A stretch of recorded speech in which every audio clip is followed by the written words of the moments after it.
Энэ аж үйлдвэрлэлийн хөгжил, хөдөө аж ахуй хөгжил, за газар тариалангийн хөгжил эрс дэс өөрлөлтөө те. Одоо биднэрийн одоо тэр Казахстан гэдэг Орос улбаны улс. Энэ дээр нэг жоохон ботгол хэрэгтэй те. Энэ үгнүүдийн цаана юу байгаа вэ гэдгийг одоо гантумар сайд ойлгочлоо байх. Одоо сайн ойлгож байгаа болов уу гэж бодож байна. Гэхдээ бас бизнесийн суурь бас хэрэгтэй л те. Дан улс төрийн гэхээс илүү. Тэгэхээр энэ дээр бол бас нэг тийм харилцсан одоо шал өөр нөхцөл байдалтай шүү гэдгийг бас сайн бодолцсон байгаа биз дээ. Дөнгөж одоо тэнцэж ядж байгаа хүмүүс чинь тэгээс хөрөөд унах үе дээ. Европын албанд илсэн олон улсуудаас ганцхан Польш улс л амжилттай яваа.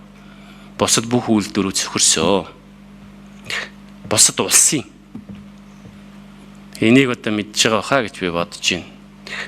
Энийг сайн одоо олж харсан байлгүй дээ. Ярил зөндөө зүйл байна л да. Ямар бүтээгдэхүүнүүд дээр бид нэр сул хөгжилтэй үлээ, өрсөлдөх чадваргүй үлээ гэдгийг одоо ойлгож байгаа гэж бодож байна.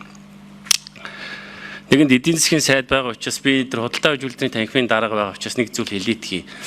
Эдийн засгийн сайд бас энэ топ 100 гэдээ яриад идэг болцсон байлаа. Тэр топ 100 аж ахуйн нэг чинь Монгол улсад хамгийн өндөр татвар төлдөг компаниуд бол биш шүү дээ. Тэр чинь шал өөр байдгийн шүү. Энийг одоо наад эдийн засгийн хэлцээр мэлцээртэй сайн анхаарч явах хэрэгтэй шүү.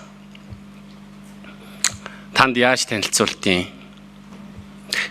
Ер нь энэ топ 100 аж ахуйн нэг гэдгийг бас ард түмэн ойлгохдоо бол одоо Монгол улсад хамгийн том татвар төлдөг гэж ойлгодог юм шиг байна. Гэхдээ би бол ийм үзүүлэлт бол тэнд байхгүй шүү. 30% нь байгаа бах. Бүгдийг үгүйсгээд явах. Энийг эдийн засгийн сайд бас анхаарч явах хэрэгтэй. Ер нь засгийн газар анзаарч явах хэрэгтэй шүү нэг. Тэгээ ялангуяа өсөж байгаа жижиг дундуудаа бас сайн анхаарч явах хэрэгтэй. Тэгэхгүй бол топ 100 гэдгээр биш. Зарим компаниуд хүртэл энэ худалдаа аж үйлдвэрийн танхимд чинь байдгүй шүү дээ. Элсдэггүй, ордоггүй. Тэгэхээр энийг бас анхаарах хэрэгтэй. Тэгээ ер нь бол тэгээд за яг бүлэг нэгэн шийдвэрээ гаргасан учраас би бас зөвхөн байр суурь өөр байсан ч гэсэн дэмжиж явна. Ер нь бол яг хуу зарчимтай л та. Тэгээд тэр зарчмаа бол байрна. Гэхдээ энэ дотор засаж залруулах зүйлүүд бол зөндөө байгаа. Та бас түрүүн хэллээ нэлээд удаан хүлээсээ ингээд. Миний хувьд бол бас жоохон хүлээх хэрэгтэй байсан болов уу гэж би бодож байгаа. Арай л төрөгдсөн болов гэсэн бодол байна. Зүгээр яг цаг хугацаа харуулна үсттэй. Баярлалаа.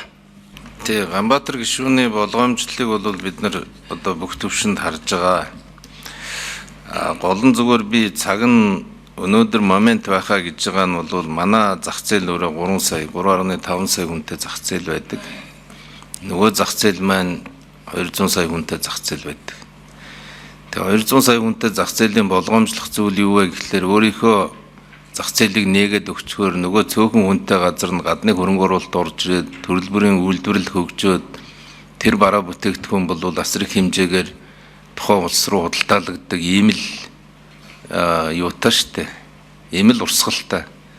Трамп одоо их өндөр тариф тавиад байгаа шалтгаан Оросын улбаны улс болоод бусад энэ улсууд Монгол улсад яг ийм байдлаар өндөр тариф тавьсан.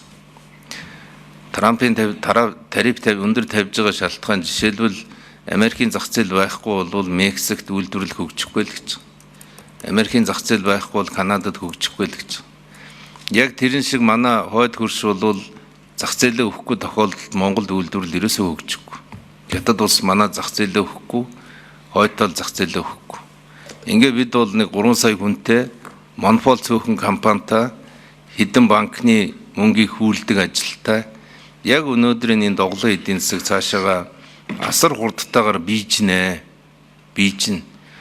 Өнөөдөр жишээлбэл банк ус санхүүгийн байгууллагууд Ламбарднаас зээл аваад зээл өгöd байна шүү дээ.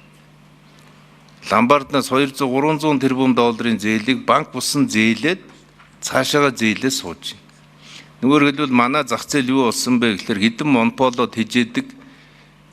Тэгээд нэг тийм картел маягийн сүлжээр орцсон. Доороос хүн босч ирж болдгоо. 250 мянган малчны амьдрал ерөөсөө сайжирдаггүй, орлого нэмэгддэггүй.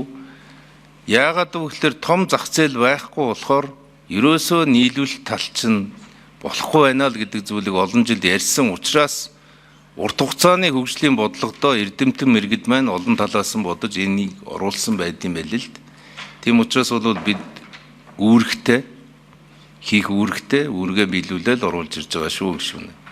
Ер нь энэ дайн байлдаан дуусах үед бол бид нар лөө бараг харахгүй дээ. Энэ зах зээлээс өөрснийгөө л хамгаалах гэж оролдох байх. Ер нь Казахстан улсын хөгжлийг хараад байхад Оросын холбооны улстай чөлөө худалдааны хилцээр хийснийхээ үр дүнд маш том эдийн засагтай болсон. Маш их гадны хөрөнгө оруулалтыг татсан. Бараа бүтээгдэхүүнээ бол хажуудах том орон зайруугаа экспортлж чадсан ийм л зүйл ажиглагдаад бодиттой байгаад байна. Тийм учраас гишүүд минь гарч байгаа боломжийг хэдүүлээ айхгүйгээр ашиглах нь зөвөө л гэж хэлж байгаа юм. Одоо ингээд жоохон дэлгэрэнгүй ярихгүй бол маш их буруу ойлголт гадуур тарж байна. Евразийн холбоонд элсэж байгаа юм шигээр ярьж байна. Бид бол энэ холбоонд элсэхгүй. Ажиглагч гишүүнээр орж байгаа юм шиг ярьж байна. Бид ажиглагчаар ч орохгүй. Бид энэ зах зээл рүү өөрийнхөө өнөөдөр үйлдвэрлэж чадж байгаа болцоотой үйлдвэрлэл ялангуяа хөдөө аж ахуй тэр дундаа мал аж ахуйгаа дэмжсэн үйлдвэрлэлийг бодиттой нэг эдийн засаг болгоод авъя л гэж. За яг би бас нэг хилээ хазаад өнгөрчихье гэж бодсон. Гэхдээ та хариулсан учраас хариулъя да. Яри да.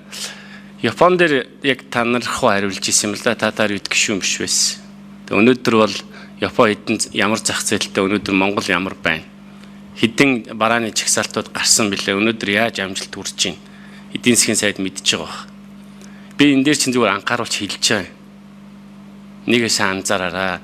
200 сая хүнтэй гэхлээрээ л мондөг болчдөг юм биш. Одоо та Японыг эргээд над хүмүүсээс асуугаарай. Хаана нь бид нар юугаар алдав? Ямар бараа бүтээгдэхүүн Японд руу экспортлж байна? Энэ чинь нэлээд том тохиол шүү. За тэгээ яг та бүхэн баг нэг юмыг хоёр талаас нь ярьчих шиг боллоо. Тий. Гэхдээ нэг зүйл хэлэхэд бол яг цаг хугацаа харуулах бах. Та үнэхээр яг одоо үдэ аж ахуйн салбар хөгжих нүг үү гэдгийг. Энийг яг харна өстэй нэг жил 2 жилийн дараа харуул. Яг бизнесийн тулгамдж байгаа бэрхшээлүүдийг арилгах бүрэн хэмжээний төлөвлөгөө гаргаад ажиллаж байгаа. За энийг бол бид нар энэ жилдээ багтаагаад нэлээд олон ажлуудыг хийчнэ гэж бодож байгаа. Наад захын одоо компани бүртгүүлэх, компани татан буулгах, татварын татвар хураахтай холбоотой бодлого гэх мэтлэн. Ер нь бизнес эрхлэх орчноо сайжруулахгүйгээр Монголын бизнес эрхлэх, үйлдвэрлэл эрхлэх, худалдаа эрхлэх энэ орчин бол сайжрахгүй юм байлээ. Энэ дээр бол санал нэг байна. Нэгдүгээрт, хоёрдугаарт бол экспортыг дэмжих энэ үйлдвэрлэл дээр гарцаагүй санхүүгийн дэмжлэг хэрэгтэй юм байлээ. Тэгэхгүй бол дангаараа мөнгөө гаргаад бараагаа аваачаад гадаад улсад байршуулад зарагдахын хүлээгээ суудаг ийм эдийн засгийн чадвартай үйлдвэрлэгч байхгүйтэй холбоотойгоор энэ зах зээл рүү манайхан гарч чадахгүй байгаа. Тэгэхээр бид нар бол хөгжлийн банкыг Exim банк болгоод яг тодорхой онилсон экспортлагчдыг бол бид нар хөрөнгө оруулалтын хэлбэрээр дэмжиж явах ийм шаардлага үүсэж байгаа. Гуравдугаарт бол бэлтгэн нийлүүлэлтийн тогтолцоо маань алдагдсан нэг ийм зүйл байгаад байна. Хуучнаар бол уг нь чэнжүүд бол уг нь их сайн ажилласан. Сүүлийн үед буцаж тэрэн задраад малчин болгон нийлүүлэгч болох маягтай ийм зүйл рүү орсон байдаг. Тийм учраас бид нар энэ бэлтгэн нийлүүлэлтийн тогтолцоо дээр нь тэр логистикуд байгуулагдаж тэрлүү хөрөнгө оруулалт хийж байгаа хүмүүстээ тэр хувийн хвшлийн түншлэлийг хийх боломжийг гаргаж ирье гэж байна. Тэн дээр удахгүй тэр хувийн хвшлийн түншлэлийн хууль орж ирнэ. Энэ дээр нэг төрлийн түншлэл бол нэмэгдэнэ. Тэр нь бол засгийн газар хөрөнгө оруулалт хийгээд хамтарч болдог. Менежментэнд нь оролцдоггүй, бодлогоор дэмжлэг үзүүлдэг. Ингэжээж нөгөө малчтаас авдаг түүхэн эд маань нөгөө ченж гэж яригдж байгаа энэ логистик дээрээ ирээд тэндээс хүртэх ашигын ногдол ашиг нь буцаад малчид руугаа очдог. Магадгүй яг энийг цугларсан бүтээгдэхүүнийг дахиад үйлдвэрлэл рүү шилжихэд тэр түүхэн эдийнх нь үйлдвэрлэл дээр нь дахиж хөрөнгө оруулаад тэндээс ирж байгаа ногдол ашиг дахиад малчид руу очдог ийм яг анхан нөгөө шатны бэлтгэн нийлүүлэгчд рүүгээ бодиттой ашиг нь очиж ийж энэ бизнес өөрөө урт хугацаанд маш тогтвортойгоор оршихол юм байл л. Тэгэхгүй бол нэг зуднаар малаа алдаал хөдөө аж ахуйн салбар 20% ундаг, дараа жил нь зуд гайгүй болохоор 10% өсдөг ч юм уу ийм савлгаатай байгаад ах юм бол манай бүтээгдэхүүн өрсөлдөж чадахгүй байна гэж. 3 бодиттой төслийг бол бид нар маш богино хугацаанд хэрэгжүүлнэ. Тэгээд түрүүчийн дээр Япон дээр алдсан алдаанууд юу вэ гэвэл үнэхээр хийсэн гэрээнийхээ араас яваагүй, дэмжлэг үзүүлээгүй, бодиттой шийдэл гаргаагүй, бодиттой хөрөнгө оруулалтын орчин бүрдүүлээгүй, бодиттой одоо бизнесийн орчин бүрдүүлээгүй ийм алдаанууд бол бидэнд байна. Тийм учраас энэ алдааг бол давтахгүйгээр энэ богино хугацаанд бид нар амжилттай ажиллах шаардлага байна л гэж харж байгаа. Энэ Европын холбоо Японтой ч 2014 онд гантмөр сайдаа хийсэн. Тэгээд ингээд тоог нь харж байгаа бах та мэдээж танаа яамныхан гаргаж өгсөн баг. Тэгээ 2014 онд одоо манай экспорт 24 сая байсан бол өнөөдөр 12 сая болсон. Тэгээ дөрөв шижээр гişүүлсэн тэр. Дөнгөж одоо бид нар нэг импорт нь 300 байсан бол одоо буцаад бараг тэр 1 тэрбум 200 сая. За Европын холбоо бол одоо экспорт 104 мөр одоо 100 гардаг байсан бол одоо нэг 90 10 жилийн дотор шүү дээ. Экспорт нь импорт нь 2 дахин өссөн. Бүр даблдаад тэрбум. Ийм бити болоосоо л гэж хүсэж байгаа. Ийм бити байгаасаа гэж хүсэж байгаа. Тэгээд энийгээр ядаж нэг тэнцүүлээд юм уу? Дөхүүлээд өдөөж хуяамаа. Тэгээ аахан арх одоо жиүүлвдэ. Монгол улсын ерөнхийлөгч одоо архины талаар том хууль санаачлаад 2-3 хууль хилцэгтэй батлагдсан явж байгаа шүү. Одоо өнөөдрийн дээр хойдлын алтан булаг гэдэг чөлөөт үс чинь зүгээр арх зардаг л тийм газар. Энэ хөгжлийн банктай холбоотой нэлээд олон хүний хариултанд гарлаа. Эдийн засгийн сайдын югаарч гарлаа. Тэр хариулж байгаа ажлын хэсгнээс ч гарлаа.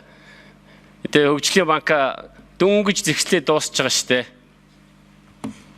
Эдийн засгийн яамныханд анхаараараа энэ 4 номер 3 номер ганц төмөр сайдд бас сануулж хэлж явах хэрэгтэй шүү. Тэгээ би 4 номерын юунд хэлж байгаа тэр ой. Төрийн нарийн бичгийн дарга. Энэ хөгжлийн банкны чинь асуудал маш чухал шүү. Дөнгөж зэгцэрж байгаа буцаад одоо хөгжлийн банк гэдэг нэг юм баахан зээл олгоод одоо ингээд ганц төмөр сайд бас түрүү над руу ганц хоёр үг зүгээр сайхан дотор нь шургуулаад хэлэх шиг болоо. Миний хувьд бол уучлаарай төртөө бизнес хийж үзээгүй шүү. Цаашдаа ч их сонирхол байхгүй. Шаардлага байхгүй. Нэг ч удаа тендер авч үзээгүй. Авах шаардлага байхгүй. Уучлаарай. Тэг нэг дэгдгүү бизнесмен зөндөө байгаа шүү дээ. Заавал дэгж амьдрах шаардлага байхгүй шүү дээ. Ганбаатарын ар зөндөө юм байгаа гэдэг одоо бараг 7-8 жил олон хүмүүс араас явсан. Тэгээ ганц хоёр гүтгэл юм дээр бичдэг. Тэг гүтгэлээ гэдэг одоо тэгээд би нэх өөрчлөгдөхгүй л дээ. Зүгээр сануулж хэлж байгаа шүү. Сайхан болоосоо гэж санаа зовж байгаа. Сайжраасаа энэ хилцэл Монголын аж ахуй нэгжүүдэд ашигтай байгаасаа гэж хэлж байгаа шүү. Төг хэлэхлээр нэг тэгсэн байх, ингэсэн байх, тэр ингэсэн байна, энэ ингэсэн байна. Тийм байхгүй. Би байнгын орон дарга болохгүй, сайдж болохгүй. Аливаа асуудал сайжраасаа л гэж хүсэж байгаа.